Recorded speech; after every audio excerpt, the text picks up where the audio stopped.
ઉધના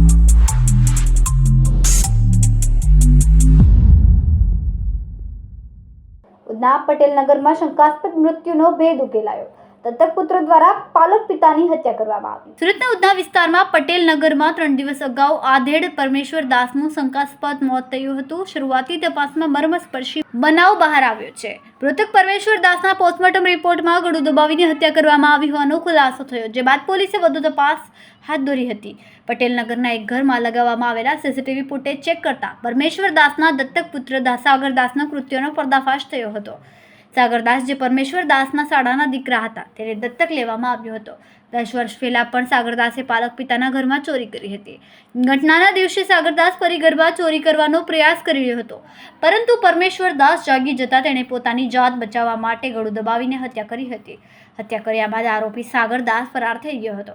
સઘન તપાસ બાદ પોલીસે તેના સ્થળની પુષ્ટિ કરીને અંતે કલકત્તાથી તેને ઝડપી લીધો હતો।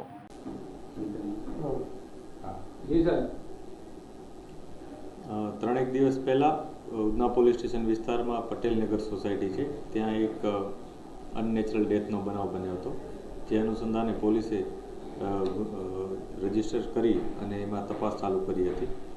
જ્યારે પોલીસને બોડી મળી હતી ત્યારે બોડી ઉપર કોઈ સ્પષ્ટ એવા નિશાન ન જણાતા પોલીસે બોડી પોસ્ટમોર્ટમ માટે મોકલી આપેલ હતી। પોસ્ટમોર્ટમમાં પોલીસને જાણવા મળ્યું હતું કે એના જે બોડી છે એનું મૃત્યુ ગળું દબાવીને થયેલ છે।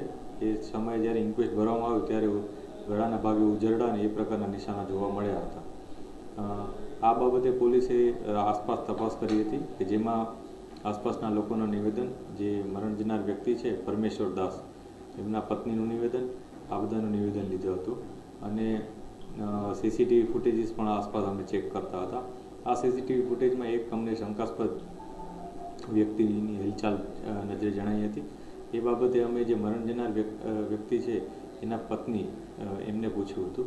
એમના પત્ની જણાવ્યું કે આ વ્યક્તિ કદાચ એમનો દત્તક પુત્ર સાગર દાસ હોઈ શકે છે, જે બાબતે અમે વધારે ઊંડાણપૂર્વક પૂછપરછ કરી હતી, જેમાં જાણવા મળ્યું હતું કે સાગર દાસ એ પોતે કલકત્તામાં ધરમતલા ખાતે શ્રી કૃષ્ણ ઇન્ટરનેશનલ હોટેલ કરીને છે, એમાં કામ કરે છે અને છેલ્લા ઘણા વર્ષોથી ત્યાં છે, પરંતુ 10 વર્ષ પહેલાં એ પોતે અહીંયા આવ્યો હતો।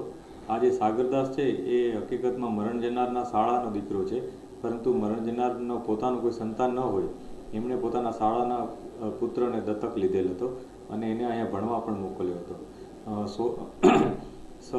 એકાદ વર્ષ, 1.5 વર્ષ સુધી એ અહીંયા ભણ્યો હતો, પરંતુ ત્યારે એને એમના ઘરમાંથી 25,000 રૂપિયા ચોરી લીધા હતા, એટલે એ વખતે એ લોકોએ એમને અહીંથી પરત મોકલી દીધો હતો। ત્યારબાદ જ્યારે જે ઘટના બની, આ ભાઈ જ્યારે ગુજરી ગયા પરમેશ્વર દાસ, ત્યારે સવારે એમનો જે દત્તક પુત્ર હતો એ કલકત્તાથી બાય ટ્રેન અહીંયા આવ્યો હતો સુરત, અને સવારે એમની પાસે આવી, એમની સાથે રહ્યો હતો, એમની સાથે જમ્યો પણ હતો। ત્યારબાદ એણે જ્યારે મરણ જનાર સૂતા હતા ત્યારે એણે એના જે બોક્સ છે, ત્યાં ઘરમાં એક પેટી હતી, પેટીમાંથી પૈસા કાઢવાની કોશિશ કરતા મરણ જનાર હતા એ જાગી ગયા હતા પરમેશ્વર દાસ।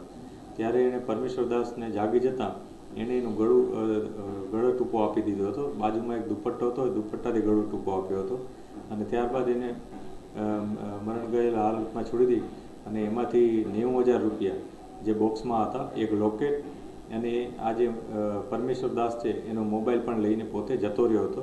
પછી બહાર જઈ એણે એક ટિકિટ બુક કરાવી હતી, એર ટિકિટ, અને એ એર ટિકિટ થ્રુ એ સુરત એરપોર્ટ થઈ અને બાય ફ્લાઇટ કલકત્તા ગયો હતો અને ત્યાં જતો રહ્યો હતો।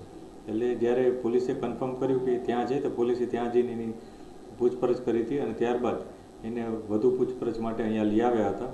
ઉધનામાં વધુ પૂછપરછ દરમિયાન એણે પોતાનો ગુનો કબૂલ કર્યો છે। એણે જણાવ્યું છે કે પોતે પૈસાની લાલચમાં આ કામ કર્યું છે અને પોતાના જે પિતા છે એના પાલક પિતા તરીકે જે હતા એમનું જેણે ગળું દબાઈ હત્યા કરી હતી અને 90,000 રૂપિયા એ પણ એણે એ બોક્સમાંથી લઈ લીધા હતા। પોલીસને જે કલકત્તામાં એ જે ઇન્ટરનેશનલ હોટલ એ જે જગ્યાએ નોકરી કરતો એની આસપાસનું એની વિગત મળી હોવાની માહિતી મળી હતી।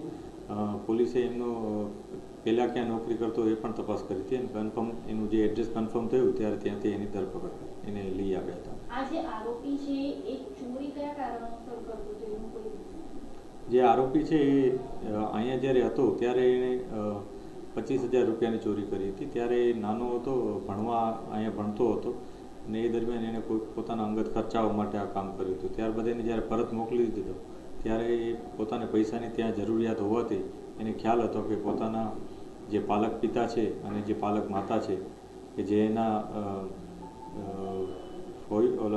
એના રિલેટિવ પણ થાય છે, તો એની પાસે પૈસા હશે એવું માનીને અહીંયા આવ્યો હતો અને એણે કન્ફર્મ કર્યું હતું કે એમની પાસે પૈસા હતા. એટલે અને વધુ અમે પૂછપરછ પણ કરી રહ્યા છીએ કે એને ખરેખર કઈ રીતના ઇન્ફોર્મેશન મળી કે એની પાસે આટલા બધા રૂપિયા હતા. કેમેરામેન સેનિલ વિરાણી સાથે વિશાલ છેઠા, માનવ પ્રભા ન્યૂઝ, સુરત. અમારા વિડિયોની નવી નવી અપડેટ મેળવવા માટે સબસ્ક્રાઇબ કરો માનવ પ્રભા ન્યૂઝ ચેનલને. બેલ આઇકન ક્લિક કરો લેટેસ્ટ વિડિયો સૌથી પહેલા મેળવવા માટે.